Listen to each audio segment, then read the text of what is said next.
پاکستان کی اندرونی سیاست، خان کی رہائی ممکن ہوگی، فارم 47 کا سسٹم، یہ سارا جو 3.5 سال کی ان کی شرط ہے وہ پوری ہوتی ہے. تو اس لیے اب بھارت اور پاکستان کی جنگ بھی اس میں یاد رکھیں، جس کا خدشہ اگست اور ستمبر میں کہا جاتا تھا. تو اس لیے یہ مہینے بڑے اہم ہیں سیاسی تبدیلی، سیاسی موسم میں. پھر دنیا کے حالات کے تنازع میں آپ دیکھیں چین تائیوان کی جنگ کا معاملہ بھی ہے. تو ابھی وہاں بھی میں دیکھ رہا تھا تائیوان نے جنگی مشقوں کے نام پہ بڑے اہم ایٹمی میزائل جو ہیں تنصیبات کی ہیں، سپر سونک میزائل لگائے ہیں. چین بھی براعظمی میزائل دکھایا. تو یہ سارا معاملہ جو ہے چین کے لحاظ سے اس لیے جڑا ہوا ہے کہ پاکستان کا اتحاد ہندوستان پاکستان جنگ میں سب سے ضروری تھا، اور پاکستان کوارڈ میں شامل نہیں ہے ان ممالک میں، یاد رکھیں. تو ستمبر اکتوبر میں یہ معاملہ ڈونلڈ ٹرمپ کا، اور پھر نوبل انعام اس میں میں بھول گیا جس پہ ٹرمپ اپنی توانائی خرچ کر رہا ہے، اس کی زندگی کا سب سے بڑا مشن وہ ہندوستان پاکستان کی ثالثی کا معاملہ. جو محسن نقوی کا بیان آپ دیکھیں کہ ٹرمپ نے ثالثی کا دروازہ کھولا، بھارت نے انکار کیا. اب اگر ڈونلڈ ٹرمپ کوارڈ کے معاملات میں ثالثی پر تیار ہوتا ہے، چین کے ساتھ جنگی اتحاد ختم کرواتا ہے، بدلے میں وہ سندھ طاس پانی کا معاہدہ ہے، نایاب قیمتی دھاتیں معدنیات ہے، تو بہت سارے کارڈ جس میں آپ کو نظر آئیں گے اس پوکر کی گیم میں. اسٹیبلشمنٹ کیا آفر کر سکتی ہے، خان تحریک انصاف کے پاس کیا ہے. تو دیکھیں خان کے پاس تو عوام کا سب سے بڑا کارڈ ہے جو اسرائیل کے معاملے میں انتہائی اہم ہے. اس میں آپ ذرا بھولیں نہیں کہ امریکہ، برطانیہ، اسرائیل سمیت مغربی ممالک جو لندن پلان بنانے میں، جمہوریت میں مساق جمہوریت کروانے میں، چاہے کونڈا لیسا رائس ہو، بل کلنٹن ہو، بائیڈن ہو، ٹرمپ ہو، انہیں یہ پتہ ہے کہ خان اسلامی دنیا کی واحد آواز ہے کہ جس کی آواز سے پاکستان کے علاوہ انڈونیشیا، سعودی عرب، بنگلہ دیش، عرب ریاستوں میں فلسطین کے حوالے سے اس آواز کی بہت بڑی اہمیت ہے. عرب ممالک کے لیے جو فلسطین کی نسل کشی ہو رہی ہے اس پہ اسرائیل کو تسلیم کرنا ناممکن کام ہے. خود محمد بن سلمان نے کہا 67% نوجوان ہیں میرے ملک میں کوئی ایسا معاملہ کر کے یہاں عرب اسپرنگ کی بڑی بغاوت نہیں کھڑی کر سکتا. یہی حالات تمام شاہی حکومتوں میں. پاکستان میں یہ 90% زیادہ مقبولیت ہے. تو اس لیے عمران خان کے ساتھ اگر یہ سیاسی معاملات حل کریں، یہ چیزیں ٹھیک کریں، تو دیکھیں امن و امان کے ذریعے یہ خیبر پختونخوا کی معدنیات امریکہ اگر وہاں سے نکال کے معاہدے کرتا ہے وہ بنسبتاً زیادہ آسان ہوگا بجائے وہاں بدامنی پھیلا کر آگ بارود سے زبردستی قبضے سے. یہ بلوچستان آپ کے سامنے مثال ہے. چینی انجینئر سی پیک پہ کام نہیں کر سکتے، غیر ملکی کمپنیاں کام نہیں کر سکتی. خیبر پختونخوا کے حالات تو بلوچستان سے بھی زیادہ خطرناک ہے. تو اس لیے سیاسی معاملات میں امریکہ کو ان سب کو پتہ ہے کہ یہاں بہتری زیادہ ہے اگر سیاسی معاملات ہوں. اور خان کی حکومت اگر وفاق میں ہو، کے پی میں ہو، تو پھر ظاہر ہے ان کے ساتھ سارے معاملات، پھر بھارت کے ساتھ امن کا معاملہ شروع ہو تو سیاسی معاملات میں بہتری آ سکتی ہے. عوامی حکومت کا اور معاملہ ہوتا ہے. جو اسٹیبلشمنٹ اور یہ لوگ یہ تو صرف اقتدار میں آپ کو زیادہ سے زیادہ وقت چاہتے ہیں، جائز ناجائز بات وقتی طور پہ تسلیم کرنا.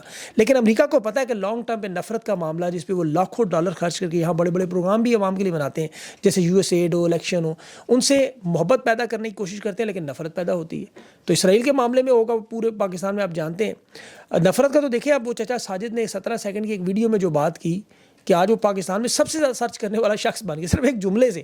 تو یہ چیزیں پوری مغرب کو پتہ ہے. اب اس میں ابھی چچا ساجد کے بارے میں تو جو ٹاؤن پولیس نے اسے اغوا کیا ہوا تھا، اٹھایا ہوا تھا، لیکن اس وقت تک لاپتہ ہے. اس کے بیٹے کی درخواست آئی ہے، ابھی تک اس کا پتہ نہیں چلا. لیکن مقبولیت کا عالم میں دیکھ رہا تھا، سیاست.pk نے ایک پول کرایا 19,000 لوگوں کا، 99% لوگوں نے سے نواز شریف کے مقابلے میں الیکشن جتوا دی. یہ نواز شریف کی سیاست کی حالت اور یہ نفرت کا عالم. ان کا وہ ایک گنجا سا، مجھے اس کا نام نہیں پتا، خلیج زبان استعمال کرتا ہے نون لیگ کے، وہ ابھی اسحاق ڈار، مریم نواز، شہباز شریف، نواز شریف سے ملاقاتیں بھی اس کی. اب اس کی ایک کلپ میری نظر سے گزرا، اسے پروٹوکول دیتے ہیں یہ لوگ. تو چچا ساجد اگر نون لیگ میں ہوتا تو اسے شاید وہ تمغہ بردار بریگیڈ کو، جیسے وہ سہیل وڑائچ وغیرہ کو نام ملے، اسے بھی تمغہ شجاعت مل جاتا.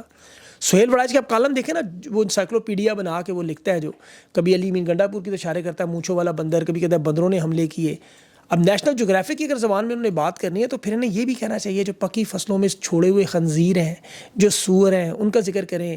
یہ جو گدھ ہیں سیاسی، جو پاکستان کو اس وقت ایک زندہ لاش بنا کے کھانے کی تیاری کر رہے ہیں، وہ میں آپ کو آگے چل کے بتاتا ہوں. کیونکہ اس وقت جانوروں کا اگر اقتدار پہ قبضہ ہے سپریم کورٹ کے باہر، تو آپ کو اکثر وہ سور نظر بھی آتے ہیں باہر وہ گھومتے ہوئے. اب دیکھیں سینٹ کے الیکشن میں JUI نے جو ابھی گورنر راج کا معاملہ اور 30 ممبران کو اپنے ساتھ اکٹھے کرنا، حکومت کی تبدیلی، اب صرف اسٹیبلشمنٹ کے منتظر ہیں. وہ خیبر پختونخوا کی حکومت گرنا، یہ یاد رکھیں کہ عمران خان کی جو رہائی میں آپ کو 90 دن کا معاملہ نظر آیا یا اس طرح کے معاملات نظر آئے، یہ صرف حکومت بچانے کے لیے. 400 گاڑیاں اور 200 ممبران ورنہ مرزا افریدی کے فارم پر آپ کو نظر آئیں تو یہ اڈیالہ جیل کے باہر بھی ہو سکتے تھے، لیکن وہاں نہیں ہوئے. اب یہ جو گنڈا پور نے چیلنج دیا، فضل الرحمان کے بھائی نے ایکسیپٹ کیا، یہ جو خطرناک باتیں ہیں کیوں ہیں کہ الیکشن کمیشن نے مخصوص نشستوں کا فیصلہ محفوظ کیا ہوا ہے. اب سینٹ کے انتخابات ہیں 21 جولائی، اگلے سوموار. 6 سال کے لیے سینٹ کی نشست ہے، اور سینٹ کے سسٹم آپ کو پتہ ہے 3 سال بعد انتخابات ہوتے ہیں. 50% سینٹ نکل جاتا ہے، آدھا ایوان رہ جاتا ہے. اسمبلی تو 5 سال بعد مکمل بدل جاتی ہے نا، سینٹ وہی رہتا ہے آدھا. اب سینٹ کی نشست اس لیے اہم ہوتی ہے خان نے جو نام بھیجے تھے اس میں مراد سعید تھا، فیصل جاوید تھا، عمران سلیم، خرم ذیشان اور یہ جنرل نشستوں میں حامد خان، زلفی بخاری. آپ نے دیکھے ہوں گے ڈاکٹر یاسمین راشد کا 16 مارچ کو یہ تحریک انصاف کے آفیشیل پیج پہ بھی تھی. اس میں مرزا افریدی کا نام بھی تھا، لیکن بعد میں عمران خان کی طرف سے خرم ذیشان کا نام سامنے آیا. اور ابھی خان کے جو ذاتی وکیل ہیں چودھری خالد یوسف، اس نے ٹویٹ کی، گواہی دی کہ خان نے کہا کہ سینٹ کی یہ نشست خرم ذیشان کو دینی ہے. لیکن اب بڑے طریقے سے واردات سے سینٹ کے امیدواروں کی لسٹیں بدلی گئیں.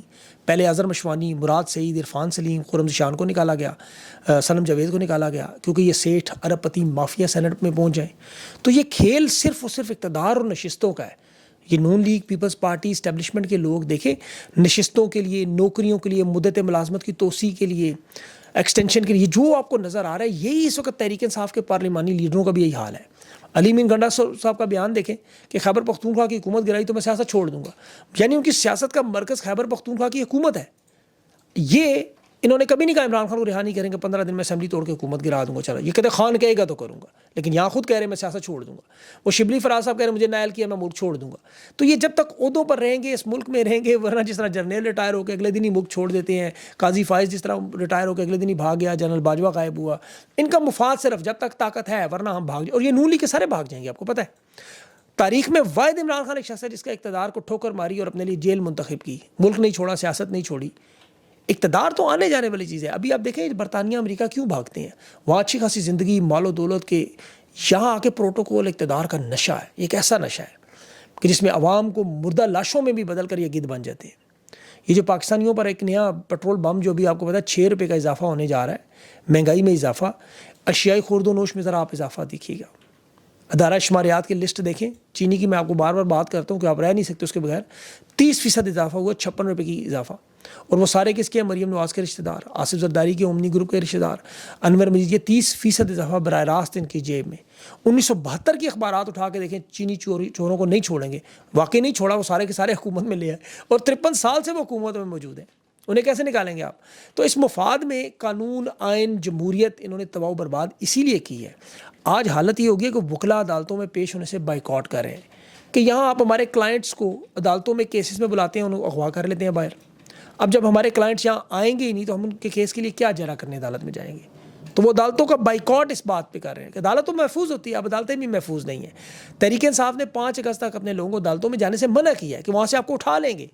تو یہ قانون اور آئین کی جب حالت ہوگی تو آپ کیا اس میں آگے بات کریں گے؟ International federation journalist chief justice Yahya Afridi کو خط لکھ رہی ہے، جو خود 26ویں ترمیم کے بعد چیف جسٹس بنا. 6 لاکھ ممبران، 142 ممالک میں آرگنائزیشن ہے، دنیا کی سب سے بڑی آرگنائزیشن. اور یہ کہہ رہی ہے کہ اس ملک میں کالا قانون ہے پیکا کا. اقوام متحدہ کے کنونشن میں باقاعدہ حکومت پاکستان نے آزادی اظہار رائے سوسائٹی کو سائن کیے ہیں، لیکن یہاں 8 صحافیوں پر پچھلے سال میں قاتلانہ حملہ ہوئے، تنخواہیں میڈیا سے نکالنا، یوٹیوب چینل بین کرنا. حالانکہ پہلگام جب واقعہ ہوا تھا تو اس میں دروف راٹھی انڈین جو یوٹیوبر ہے اس کی پریس کانفرنس دکھائی تھی خود D G ISPR نے کلپس میں. لیکن پاکستان میں وہی سوال سیکیورٹی سے متعلق بلوچستان کے پی پر پوچھیں، تحریک انصاف کے لوگوں پر مظالم پر پوچھیں تو کہتے ہیں جی مبارک بلوچ سے مذمت کریں، اس سے پوچھیں، کے پی میں علی امین سے پوچھیں، صوبائی حکومتوں سے پوچھیں. 2700 ارب تو انہوں نے لیے ہیں، لیکن پھر پوچھیں تو ناراض ہو کے غداری کا مطلب جی اسٹیٹ کے خلاف آپ غدار ہیں، اینٹی اسٹیٹ ہے، معیشت کی تباہی کا آپ بتاتے ہیں. بھئی ہم تو صرف آئینہ دکھا سکتے ہیں جو ہو رہا ہے. اب اس کو اگر آپ کو شکل ایسی نظر آ رہی ہے تو آئینے کا قصور تو نہیں ہے. بہرحال انٹرنیشنل خبریں بھی کچھ آپ کو بتا دوں. اسرائیل نے آج ایرانی صدر پر حملے کی ویڈیو لانچ کی ہے جس میں اس بال بچے تھے، زخمی ضرور ہوئے. اور پھر اس کے جواب میں ایرانی طرف سے فوجی تنصیبات اور ان کے مراکز تباہ کرنے کی ویڈیوز بھی آئی ہیں. ایران نے ابھی ایک بڑا کام کیا ہے، افغانستان کے 11 لاکھ لوگوں کو افغانستان بھیجنے کا عمل مکمل کیا ہے. 40 لاکھ لوگ اس وقت غیر قانونی افغان باشندے موجود ہیں. لیکن یہاں یہ کہہ رہے ہیں کہ ہمارا جو اسرائیل کے ساتھ جنگ کے دوران جاسوسی کے بڑے نیٹ ورک پکڑے گئے وہ سارے یہاں سے ملتے ہیں. اور حالیہ برسوں میں یہ دنیا کی سب سے بڑی ہجرت جو ہے افغانستان بھیجنے کی تیاری ہو رہی ہے. یہ بہت بڑا معاملہ ہوگا. اس میں یورپ میں بھی ایران کے سپریم لیڈر کے جو مشیر ہے اس نے کہا ہے کہ یورپ کے ایک شہر پر 5 ڈرون حملے ہونے کا خطرہ ہے. اب اور یہ ایران سے نہیں ہوں گے تو اب ظاہر ہے یورپ بھی غیر محفوظ نظر آ رہا ہے. ایسا انہوں نے معاملہ شروع کیا ہے. اس میں اب کیا معاملہ بنے گا، یورپ کس طرف کھڑا ہوگا، یہ بھی آگے بہت ساری اہم چیزیں چل رہی ہیں. اور اس کے علاوہ جو فلسطین میں جو اس وقت مزاحمت کرنے والے گروپ ہیں انہوں نے صاف صاف ہتھیار ڈالنے سے انکار کر دیا ہے. محمود عباس جو فلسطینی صدر ہے وہ کہہ رہے ہیں ہتھیار ڈالیں، لیکن وہ کہتے ہیں نہیں ڈالیں گے. امریکہ اور روس کے معاملے میں بھی پیوٹن نے اور ٹرمپ کی جو بات ہوئی اس نے کہا جی بڑی خوبصورت باتیں ہوتی ہیں لیکن رات کو بم گرائے جاتے ہیں. جواب میں پیوٹن نے بھی کہا ٹرمپ بڑا اچھا بولتا ہے لیکن یہ بھی بمباری کرتا ہے. تو یہ برابری کا کھیل ہے. اب چین اس میں تائیوان کی طرف اپنا ہاتھ سیدھا کرے گا. بنگلہ دیش کے الیکشن کا معاملہ دسمبر میں وہاں وقار الزماں آرمی چیف ہیں, وہ بھی بالکل وہی لندن پلان کے تحت ملاقاتیں کر رہے ہیں. صدر یونس کو رکھنا چاہتے ہیں, باقی تمام جماعتوں کو جوڑ رہے ہیں اور ان کو جوڑ کے ایسا ہی ایک سسٹم لانے. وہ پاکستان کو دیکھ رہے ہیں. مزے کی بات ہے, پہلے وہاں پاکستان میں بنگلہ دیش کا ماڈل سپریم کورٹ پہ چلتا تھا, اب یہاں پاکستان ماڈل کی مثال لی جا رہی ہے. بہرحال اس پہ بھی بہت ساری چیزیں, ویڈیو لمبی ہو رہی ہے اور کوشش ہوگی اگلے ان ویلاگس میں کور کروں ان چیزوں کو. اپنا خیال رکھیں, مجھے اجازت دیں, اللہ حافظ.